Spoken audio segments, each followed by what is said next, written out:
You know that feeling when you sit down to work with an AI and you just have this incredibly productive session, like you get the formatting exactly right, it understands all the quirky rules of your data set, you figure out the perfect sequence of commands, you wrap up for the day feeling like a total genius, but then you log in the next morning, open a new session, and nothing. The AI has complete amnesia. Oh, yeah. It is literally the Groundhog Day of generative AI. I mean, every single session just starts from zero, right? You're forced to rebuild that shared understanding entirely from the ground up, pasting in the exact same prompts and, the same formatting rules you literally just figured out yesterday. It is so exhausting. But what if the solution isn't teaching the AI to remember more, but actually forcing it to intentionally forget? So today we're welcoming you to another deep dive, and our mission for this session is to skip the info overload and pull out the real aha moments from a brand new state-of-the-art paper. Right, and it's a really fascinating one. It's by researchers at Apple Inc., Sanjana Padada, Aditya Dhavala, and Neil Raj Patil. And the paper is titled Shared Selective Persistent Memory for Agentic LLM Systems. Yeah, and if you're sitting at your desk right now, just totally frustrated by having to babysit your AI through the exact same weekly workflow, the findings in this paper might completely change how you approach your tools. Absolutely, because the core tension the researchers are addressing is something every single user feels intuitively. When you face this AI amnesia, the obvious solution seems simple. Just give the system a permanent chat history, like let it read everything you've ever done together. Right, just infinite memory. Exactly. But what this paper argues, and honestly proves with some pretty startling data, is that giving an AI total recall is actually worse than giving it no memory at all. Okay, let's unpack this. Because that sounds entirely counterintuitive. I mean, how can having more context or, remembering everything possibly be a bad thing for a system that literally runs on context? Well, to understand the mechanics of why total recall fails, we really have to look closely at what actually happens inside the context window during a complex, multi-turn AI session. We aren't just talking about a simple question-and-answer chatbot anymore. We're talking about agentic systems. Right, so they're actually doing things. Exactly. The AI is writing code, invoking external tools, reading files, inevitably making mistakes, and then writing new code to recover from those errors. So the context window just fills up with shell commands, Python tracebacks, intermediate scratchpad files, and, dead-end logic. So it's really messy, trial and error kind of process. Highly messy. And if you take that entire unedited history, every failed tool use, every syntax error, every wrong turn, and feed it into the AI's context window for the next session, the architecture of the large language model actually begins to work against you. Oh, wow. How so? Well, first, you hit the lost in the middle phenomenon. Because the attention mechanisms in these models struggle to weigh importance evenly across massive blocks of text, the AI just gets overwhelmed by the sheer volume of logs. It drops the ball on your actual core instructions because they're buried somewhere in the middle of all that noise. I've definitely seen that. Like you ask for specific change, and it just ignored you because it's too busy reading its own previous code outputs. Yeah, happens all the time. But the second issue is much more insidious. The AI becomes actively biased by its own stale reasoning traces. You see, language models are fundamentally pattern matchers. So if the prompt context is dominated by Python tracebacks and error messages from yesterday's session, the LLM's attention mechanism weights those errors really heavily. Wait, so it gets distracted by its own past mistakes. Essentially, yes. It gets anchored in an error recovery state of mind rather than a goal completion state. It tries to apply yesterday's irrelevant, convoluted fixes to today's entirely new problems. It's like working with a colleague who, instead of focusing on the final presentation you need to deliver to the board today, just keeps bringing up every typo, bad idea, and argument you both threw out in the rough drafts last week. You just want to scream, focus on what we agreed on, not the messy argument of how we got there. That is a perfect analogy. You want the final, polished agreement, not the argument. And the Apple researchers actually set out to quantify exactly how damaging that argument is. They ran a really rigorous 24-task ablation study focusing heavily on enterprise data workflows, things like generating supply chain dashboards and complex sales reports. Wait, before we hit the results, ablation study is one of those terms that gets thrown around a lot in AI papers. Are we just talking about testing a system by removing its different parts to see what actually makes it work? That is spot on. Yeah, they isolated the memory component to see its specific impact. So they tested the agent under 3 conditions: giving the AI a totally blank blank slate with no memory, giving it its full unedited history, and finally, using their new selective memory system. So when they forced the AI to read its entire messy history from previous sessions, Yeah. what actually happened to the success rate? The task completion rate plummeted to 71%. And compared to the blank slate? When they gave the AI no memory at all, basically forcing the user to just start completely over, the completion rate was 79%. Wait, really? Yeah. Giving the AI its full history actually caused an 8 percentage point drop in performance. And to get that worse performance, the full history method consumed 18.7 thousand input tokens on average. Wow. That is 9 times more tokens than the blank slate approach. You are paying 9 times the computational cost, waiting significantly longer for the model to process all that text, and getting demonstrably worse results. Remembering everything is literally a trap. That is a wild metric. Mm-hmm. I mean, paying 9x the cost to fail 8% more often. So if remembering everything fails miserably and remembering nothing is tedious for the user because they have to keep reprompting, how do we find the middle ground? Well, this is where the Apple researchers propose an architecture they call shared selective persistent memory. The foundational insight here is that the system must explicitly separate the what from the how. Okay, the what from the how. Right. The AI needs to persist the reusable knowledge, the facts and the rules, and aggressively discard the session-specific reasoning traces and error logs. So instead of a chronological chat history, the AI builds a structured profile divided into 4 very specific categories. Okay, let's avoid just reading down the list and actually picture this in action, because I think that's more helpful. Imagine I'm like a supply chain manager, and I'm trying to get this AI to build a reliable weekly dashboard for my regional data. If I start a new session, how does it know my stylistic preferences without me explicitly typing them out every single time? So that falls under the first category, which is task specifications. During your previous successful sessions, the system extracts your custom domain rules and output preferences and saves them entirely independently. Like what kind of rules? Well, this could be rules like always use the color green for metric attainment over 95%, or always include a high-level executive summary card at the top of the dashboard. It strips away the conversation where you argued with the AI to get that formatting right and simply saves the final rule. Okay, so the business logic is saved. But what about the data itself? Because feeding a massive Excel file into an AI is usually a massive headache. It eats up tens of thousands of tokens, costs an absolute fortune, and often causes the model to just hallucinate numbers entirely. How does the system remember my data without dragging the whole file into the context window? This is where we see the second category, which they call data schemas, and the mechanism here is just brilliant. The system uses a concept called summary-driven generation. So instead of looking at the raw data, the agent uses background tools like Python's pandas library to automatically generate a statistical profile of your dataset. Oh, I see. Yeah, it extracts the column names, the data types, the minimum and maximum values, the number of null entries, and the distinct categorical values. So it's basically building a topographical map of the data. It knows the shape, the boundaries, and the landmarks of the spreadsheet, but it isn't actually reading the millions of individual rows. Precisely. It gives the LLM the map without overwhelming it with the territory. And because it only reads that tiny structured summary, the efficiency gains are staggering. On the enterprise datasets they tested in the paper, this summary-driven approach dropped token usage from an average of 48.7 thousand tokens down to just 500 tokens. That is insane. A 97x reduction in tokens just by swapping raw data for a statistical map. And it gets better. On public datasets like the UCI Adult Income Dataset or the NYC 311 service requests, the reduction was 946 times. Wait, 946 times? Yeah, it went from 473,000 tokens down to 500 tokens. Wow. That alone justifies implementing this. But what about connecting to the data source in the first place? Because in an enterprise environment, just getting the AI to authenticate with a secure SQL database can take an hour of back and forth debugging. And that friction is eliminated by the third category, tool configurations. The memory system securely stores the environmental context.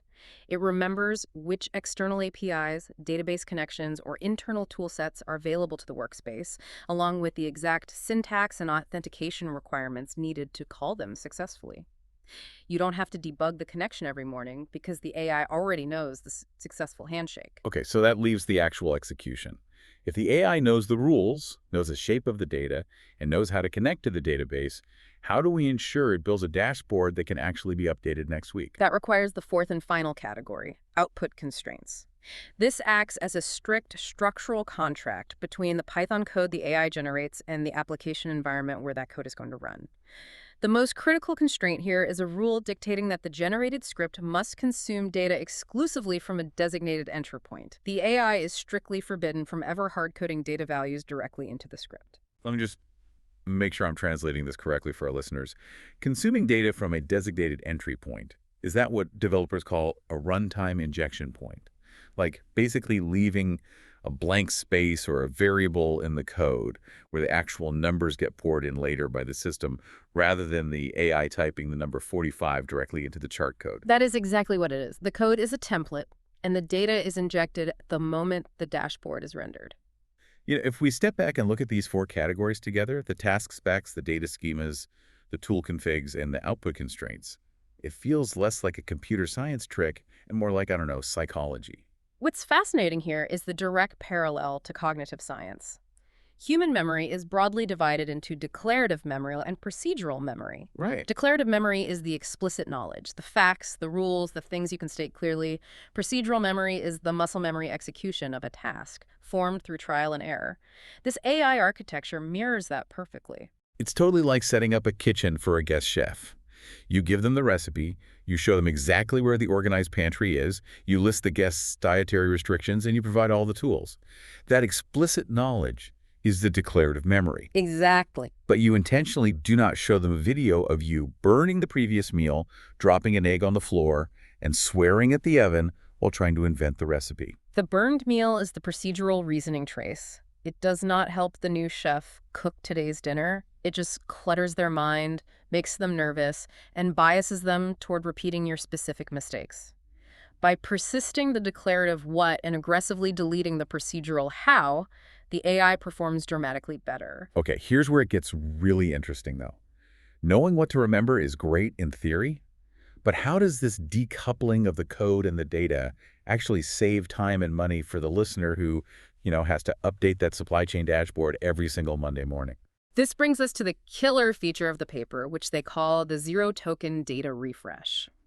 Because of that strict output constraint, we just discussed the rule that forces the AI to use an injection point instead of hard-coding the data. A kind of magic happens when your underlying data updates. Imagine you generate that beautiful dashboard on Friday. On Monday, your team uploads a new CSV file with the new week's numbers. Now, normally I would have to start a new chat, upload the new file, pay for all those tokens again, and ask the AI to rebuild the dashboard. And honestly, just hope it formats it the exact same way it did on Friday. Which takes time, costs money, and introduces the risk of the AI hallucinating a completely different layout. But in the shared selective memory system, there is a schema compatibility check. The system quickly compares the statistical map of Monday's file to Friday's file. As long as the schema matches, meaning the column names and data types are the same, the system just swaps the new data into that injection point in the code. Wait, so the AI doesn't have to rewrite the code? Like, does it even read the prompt? The LLM isn't even invoked. It requires literally 0 LLM tokens. The dashboard just instantly re-renders in the background with the new numbers. In the researchers' user study, the zero-token refresh reduced the time it took to update an artifact from 165 seconds down to just 12 seconds. That is incredible. Yeah, it's a 14x reduction in task time with 0 computational cost from the AI provider. Because it's literally just a local machine rendering a web page at that point, right? Right. The heavy lifting of the AI is bypassed entirely. That is a massive paradigm shift for anyone doing weekly reporting. But I have to wonder, how does this function when deployed for actual teams? Working solo in a sandbox is one thing, but enterprise workflows mean collaboration. People step on each other's toes. Right. And to validate this in a realistic setting, the Apple researchers actually built a fully functional collaborative workspace environment. They implemented this architecture on a platform where all the artifacts, the dashboards, the memory categories, the schemas are version controlled using Git in the background. Git. Like the version control system software engineers use to track changes to code repositories. How does that work for, say, a business analyst who doesn't know how to code, let alone use Git? Well, it is entirely invisible to the user. The platform handles the versioning automatically, but what it provides is absolutely crucial. It gives you draft isolation and an undo stack, allowing up to 10 snapshots. Oh, that is handy. Very. So, say you have a published workspace with your perfect dashboard. You want to ask the AI to try a crazy new layout, maybe switch from a bar chart to a scatter plot. Because of Git branching, you can mess around with the AI in an isolated draft state without breaking the published version that your boss is currently looking at. Wait, if I'm reverting changes without calling the model again using an undo stack, doesn't the AI lose the context of why I reverted it in the first place? Like, doesn't it just make the same mistake twice if I ask it to try again? That is a fantastic point, but this is exactly where the separation of memory types saves the day. When you hit revert, the system restores the code and the declarative memory state of the previous snapshot. But it explicitly clears the procedural working memory, the scratch pad where the AI made the mistake. Ah, I see. So when you prompt it again, it approaches the problem fresh, without the bias of its previous failed attempt. In their study with 12 engineers and analysts, participants heavily favored this sandbox approach. They used the revert function an average of 1.8 times per session just to explore different ideas entirely risk-free. I love that. It totally changes the relationship with the AI from this delicate, nerve-wracking balancing act where you're terrified of ruining a good output to a true sandbox of exploration. What about the collaborative aspect, though? They implemented strict role-based access control with owners, stewards, and viewers. This means a director of operations could build a highly complex workspace template, spending time getting all the task specs and tool configs perfectly dialed in, and then publish it as a shared asset. Then, a regional manager halfway across the world, who is just a viewer, can load that template, plug in their own local SQL database, and instantly generate the dashboard. And because of that zero-token magic, the regional manager gets a custom dashboard instantly without having to know a single thing about how to prompt the AI to build it. The expertise of the director is transferred seamlessly. Exactly. When they ran the ablation study using this full shared selective persistent memory system, the results were definitive. Remember, full history was 71% and no memory was 79%. The selective memory system achieved a 96% task completion rate. Wow. And it dropped the number of user turns, the tedious back and forth prompting required to get the output right down to just 1.4 turns per session. Okay, jumping to a 96% completion rate while simultaneously slashing token costs is incredible. But, I have to ask, what about that remaining 4% failure rate? Where does this system still break down? Well, the researchers are very transparent about the current limitations. First, the 4 memory categories themselves, those pillars we discussed, are manually designed architectural constraints. The system doesn't dynamically learn how to categorize new types of abstract knowledge. It just rigidly forces everything into those 4 buckets. So if you have a workflow that relies on a type of context that doesn't neatly fit into task specs, data schemas, tool configs, or output constraints, the system might just discard it as procedural noise, when it really shouldn't. Precisely.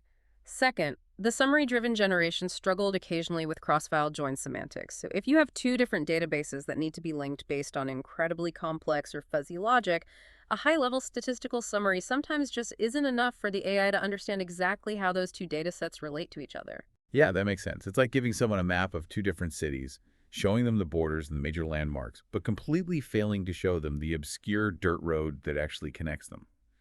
The AI needs to see the raw row-by-row data to figure out that connection, which obviously breaks the zero-token summary model. That is exactly the limitation. And finally, the current architecture relies heavily on stable, structured, tabular data, your CSVs, and SQL databases. It doesn't yet fully support unstructured, real-time streaming data, like a live feed of social media sentiment or high-frequency trading ticks. The schema compatibility checks that enable the zero-token refresh just aren't rich enough to handle data that constantly changes shape. So if you're working with wildly unpredictable real-time data streams, this specific implementation isn't the magic bullet for you yet. Right. But if we connect this to the bigger picture, though, the implications are staggering, even with those limitations. So what does this all mean for you, our listener? When we take a step back from the Git versioning, the pandas profiles, and the ablation metrics, what is the core paradigm shift we should be taking away from Apple's research today? I think the massive takeaway is a shift in how we view the future of AI capability. The industry often assumes that the only way these systems will get meaningfully better, more reliable, less prone to hallucination is by waiting for the next massive baseline model, waiting for the next big model to just inherently be smarter. But this paper proves that in real-world enterprise workflows, context management is actually the primary lever for improving AI efficiency. It's not about making the brain bigger. It's about giving the brain a vastly superior filing system. Yes, exactly. Persisting the rules, the schemas, and the constraints, while aggressively and intentionally throwing away the messy trial and error logs, takes the exact same underlying language model and makes it vastly more reliable, incredibly cheaper, and exponentially faster. It really changes how you think about setting up your own AI workflows right now. You don't need a better model, you need a better memory architecture. But I want to leave you, our listener, with a final, slightly provocative thought to mull over. It's drawn right from the future work section of this paper. Right now, this persistent memory we've been exploring is workspace level. It's explicitly authored and controlled by humans. We set the task specs. We define the formatting rules. But what happens when we take the inevitable next step and give the autonomous agent its own private, persistent memory? This raises a really important question, and it pushes us into somewhat uncharted territory. If an agent retains memory of its own tool use patterns or its own successful error recovery heuristics across thousands of private sessions, it transitions from a stateless tool into a continuously learning entity. And that introduces friction. Like, what if the AI figures out a secret, highly efficient shortcut to querying your internal database that works 100% of the time? But it technically violates a best practice formatting rule a human manager wrote into the workspace memory. Who wins that fight? Who gets to manage, edit, or delete the AI's personal, experientially learned memories when they inevitably conflict with human instructions? It's going to be a huge debate. As these systems move from tools we use to stateful learning colleagues we collaborate with, the line between our explicit instructions and their lived experience is going to blur significantly. It really is. Next time you sit down with an LLM, think about that amnesia. Think about what you're forcing it to remember through messy chat logs and what you really wish it would just cleanly file away for tomorrow. Thank you for joining us on this deep dive. Hopefully you're leaving with a little less info overload and a lot more insight into how the smartest systems of tomorrow are managing their memories today. See you next time.